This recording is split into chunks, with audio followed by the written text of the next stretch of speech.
என்னை பொறுத்த வரைக்கும் கேரக்டர் நல்லவனா கெட்டவனாங்கிறதே இல்லை. எனக்கு பெர்ஃபார்மன்ஸ் ஸ்கோப் இருக்கா, அது மட்டும்தான் what I am looking at. விடுதலைலாம் எங்களுக்கு ஃபர்ஸ்ட் பாட்டம் செகண்ட் பாட்டம் எங்களுக்கு ரொம்ப பிடிச்ச படம். ரியலிஸ்டிக்காக அந்த ரோ இமோஷன்ஸு சொல்லும்போது அது you might C A similarity இந்த ட்ரெயிலர். என்னோட படம் 100 கோடி அடிக்கலான்னு நான் நிம்மதியாக தூங்குது. என்னை பொறுத்த வரைக்கும் அது பாக்ஸ் ஆஃபீஸ் கேம் மட்டும் இல்லை. நியூஸ் தமிழர்களுக்கு வணக்கம். நான் ஜெயஜினோ. இன்றைக்கி நம்ம கூட டொவினோ தாமஸ் அவர்கள் இருக்கிறாரு. சார் வணக்கம் சார். வணக்கம் வணக்கம் வணக்கம் சார். இந்த நிறைவேற்ற ட்ரெய்லரை பார்த்தோம் சார். இந்த காக்கி சட்டை போடுறதுக்கு அளந்து வச்ச மாதிரி நீங்கள் அப்படியே கரெக்டாக ஃபிட்டாக இருக்கிறீங்க. எப்படி அந்த காக்கி சட்டை போடும்போது முதல்ல எப்படி சார் இருந்துச்சு? இல்லை, அது இதுக்கு முன்னாடி போட்டிருக்கேன், 3-4 படத்தில் போட்டிருக்கேன். ஆனால் இதில் அதை விட டிஃப்ரெண்ட்டாக இருக்குது. என்னென்னா படத்தோட கேரக்டரும் அவர் போலீஸ் ஆகிறதுக்கு ஒரு மிஸ்ஃபிட்டான ஆள். கதையில் அப்படித்தான். He doesn't want to be a policeman, but சர்க்கம்ஸ்டன்சஸ்னால போலீஸ் ஆகுது. அப்படிதான் இந்த படத்தோட ட்ரெய்லர் பார்க்கச்சில ஒரு டிஃப்ரெண்ட்டான ஸ்டோரி மாதிரி தெரியுது. இன்ஃபேக்ட் எப்படின்னா, எப்போவுமே ஒரு படத்தில் ஒரு ஹீரோ வந்து க்ளோரிஃபை பண்ணி காட்டிக்கிட்டே இருப்பாங்க. இன்ஃபேக்ட் அவர் வந்து துப்பாக்கி ஸ்டைலாக பிடிப்பார், சுடுவார், அப்படி தான் இருக்கும். ஸோ இங்கே வந்து ஒரு துப்பாக்கியை தப்பாக கையாண்டு ஒன்று நடக்குது அப்படின்னு காட்டுறப்ப இன்ஃபேக்ட் இது வந்து ஒரு டிஃப்ரெண்ட்டான ஸ்டோரியாக இருக்குது. இந்த ஸ்டோரி நீங்கள் செலக்ட் பண்ணதுக்கான காரணம் என்ன சார்? என்னை பொறுத்த வரைக்கும் ஸ்டோரி தான் ஹீரோ. மீதி அந்த அதில் நடிக்கிறவங்களெல்லாம் கேரக்டர்ஸ் தான். இந்த கேரக்டர்ஸ் கரெக்டாக ப்ளேஸ் ஆகும்போது ஸ்டோரி கரெக்டாக கன்வே ஆகும். அப்படி தான் நான் நினைக்கிறேன். அப்போது இந்த படத்தோட கதை it was very emotionally moving. அது ஃபஸ்ட்டு அதை கேட்டபோது ரொம்ப டச்சிங்காக இருந்தது. அது சொல்லப்பட வேண்டிய ஒரு கதைன்னு தோணுச்சு. என்னோடய கேரக்டரும் எனக்கு பெர்ஃபார்ம் பண்ணுறதுக்கு நிறைய ஸ்கோப் இருக்கிற மாதிரி தெரிஞ்சது. அதனால தான் இந்த படம் பண்ணேன். நிறைய விஷயங்கள் பார்த்தோம், ரொம்ப ராவாக இருந்துச்சு. நிறைய விஷயங்கள்லாம் பார்க்குறப்ப ஓகே, இது வந்து நிறைய ரிசர்ச் பண்ணி எடுக்கப்பட்ட படமும் தோணுச்சு. ஏன்னா ஒரு ட்ரைபிளை பற்றி எடுக்கிறப்ப சும்மா மேல் டாப்பில் எடுக்க முடியாது. அவங்கள பற்றி பார்க்கணும், அவங்களோட வாழ்வாதாரத்தை பற்றி நிறைய விஷயங்கள் யோசிக்கணும். ஸோ நீங்கள் வந்து இந்த கதையை சூஸ் பண்ணுறதுக்கு முன்னாடி ஓகே, நம்ம இந்த மாதிரி ஒரு சப்ஜெக்ட் எடுக்கிறோம், ஸோ ரிசர்ச்சில் நம்ம எந்த அளவுக்கு யோசிக்கணும், லாஜிக்காக சில விஷயங்கள்லாம் நம்ம பார்க்கணும் அப்படின்னு டிஸ்கஸ் பண்ணிங்களா சார்? இதை ஆக்சுவலாக நான் எங்கிட்ட வரும்போதே இதோட ப்ராப்பர் ஸ்கிரிப்ட், ஒரு ஃபஸ்ட் டிராஃப்ட் ஸ்கிரிப்ட் இருந்தது. அப்போ அதுக்காக டிரெக்டரும் ரைட்டரும் கண்டிப்பாக ரிசர்ச் பண்ணியிருக்கணும். அவங்கக்கிட்ட பேசும்போது நானும் தெரிஞ்சு என்னென்னா, இந்த கேரக்டர் தான் ஃபஸ்ட்டு அவங்க மனசில் வந்துச்சு. அதுக்கப்புறம் தான் ஒரு ஸ்டோரி லைன் வந்தது. அந்த ஸ்டோரி லைனில் என்னென்ன தேவையோ அதுக்கான ஒரு பேக்கப், லாஜிக்கல் பேக்கப்புக்காக ரிசர்ச் எல்லாம் பண்ணியிருக்கோம். அது இன்ஸ்பயர்ட் ஃப்ரம் ட்ரூ இவெண்ட்ஸ். ஆனால் அந்த ட்ரூ இவெண்ட்ஸை எடுத்துக்கிட்டு அதே மாதிரி ஷார்ட் பை ஷார்ட் ரீக்ரியேட் பண்ணுறதுக்கு நாங்கள் ட்ரை பண்ணல. இன்ஸ்டெட் அதோட ஒரு கோர் எசன்ஸ் எடுத்து அதில் ஃபிக்ஷன் ஆட் பண்ணி என்டர்டெய்னிங்காகவும் இருக்கணும், த்ரூ அவுட் ஆடியன்ஸ் என்கேஜிங்காகவும் இருக்கணும். அந்த மாதிரி ஒரு சினிமேட்டிக் லிபர்ட்டி கண்டிப்பாக எடுத்திருக்கு. அப்போ அதுக்கு தேவைப்பட்ட ரிசர்ச் மட்டும் பண்ணியிருக்குன்னு நினைக்கிறேன்.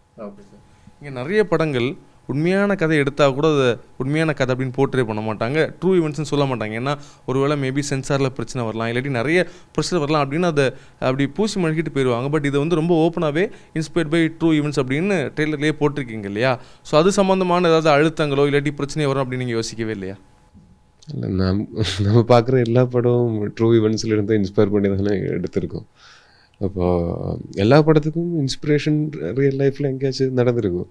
அந்த ஒரு சின்ன இன்ஸ்பிரேஷன் அதை டெவலப் பண்ணுறது, அது க்ரியேட்டிவ் ஃப்ரீடம் யூஸ் பண்ணலாம்.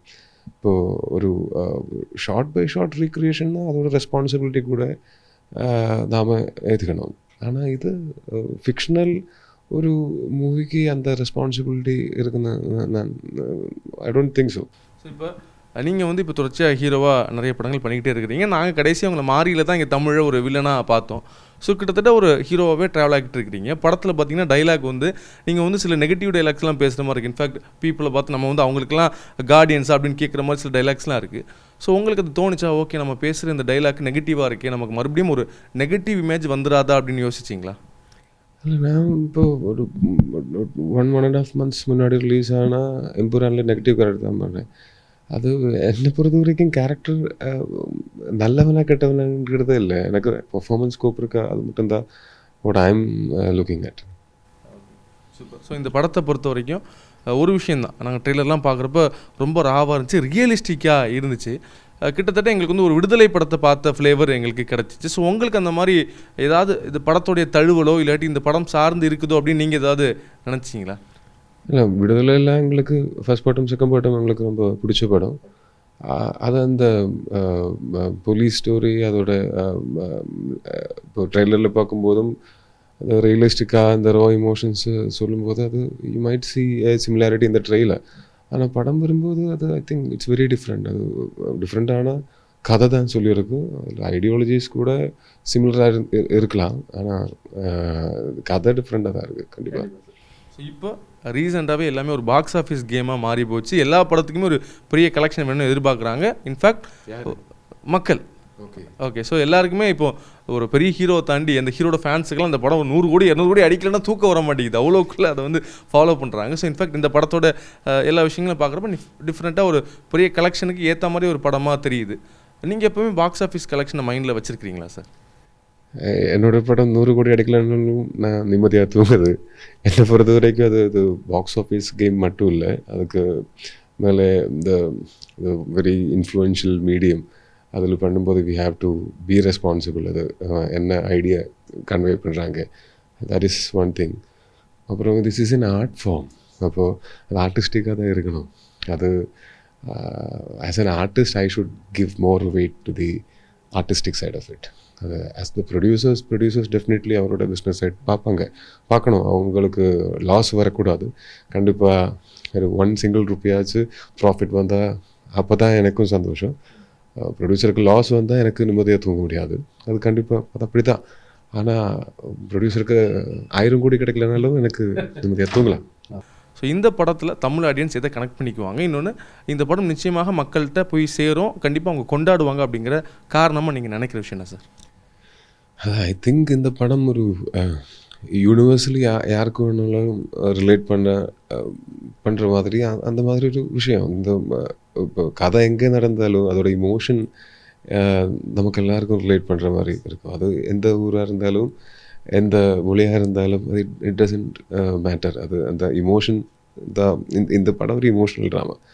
அந்த இமோஷன் எல்லோருக்கும் கனெக்ட் ஆகும்னு நினைக்கிறேன். அது கேரளாவோட பக்கத்து ஒரு தமிழ்நாடு. அப்போ இங்கே அவர் இமோஷன்ஸ் ஆர் வெரி சிமிலர். இப்போ நான் ஒரு 4-5 இயர்ஸ் தமிழ்நாட்டில் தான் இருந்தேன். நான் 4 இயர்ஸ் இன்ஜினியரிங் படித்தேன். அதுக்கப்புறம் ஒர்க் பண்ணது இங்கே தான். அப்போ I have lot of friends in Tamil Nadu also. Very relatable emotions we have. அதனால் or even in other states of India also or other parts of the world also, I think basic human emotions are very similar. So படம் மிகப்பெரிய வெற்றியடைய வாழ்த்துக்கள். Thank you sir. Thank you so much. Thank you. செய்திகளை உடனுக்குடனும் துல்லியமாகவும் தெரிந்து கொள்ள subscribe பண்ணுங்க.